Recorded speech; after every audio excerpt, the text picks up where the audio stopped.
এনটিসির কাছে আইসে নিয়ে লইয়া কই ঘন্টা হয়েছে না আইসে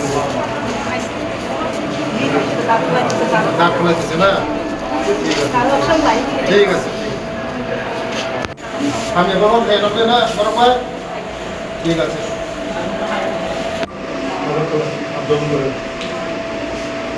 কতজন রুগী দেখছেন 40 জন নাম লেখা আছে কতজন দেখা হচ্ছে না আমার স্যার মানে ওপিডি মিডিয়া বন্ধুদেরকে আমি ইলিয়ামোড়া মহকুমা হসপিটাল এসেছি। দুর্ভাগ্যবশত আজকে আমার বিধানসভার 2 জন লোক প্রাণ হারিয়েছেন, ওটা দেখার জন্য এসেছি এবং আমি হসপিটালের ইনচার্জ অজিতবাবুর সঙ্গে আমি দেখা করেছি।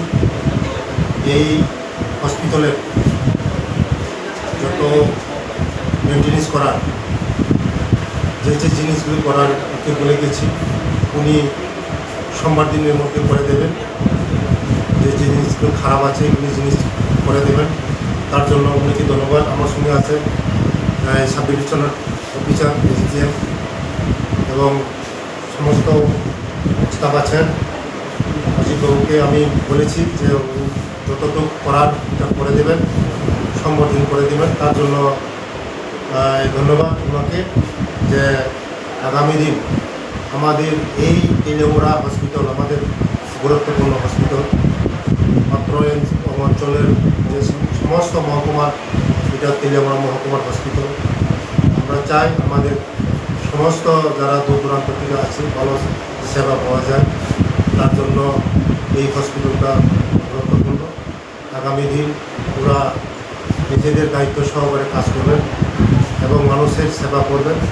আমাদের আশা বিশ্বাস আমাদের রাজ্যের জনপ্রিয় মুখ্যমন্ত্রী যেভাবে কাজ করছেন মানুষের জন্য, এই ত্রিপুরা রাজ্যের জন্য, আমরাও ওনার নেতৃত্বে কাজ করছি যে আমাদের এই ত্রিপুরাকে এগিয়ে নেওয়ার জন্য, শ্রেষ্ঠ ত্রিপুরা করার জন্য, বিকশিত ত্রিপুরা করার জন্য ওরাও যেন তাদের দায়িত্বগুলি পালন করেন।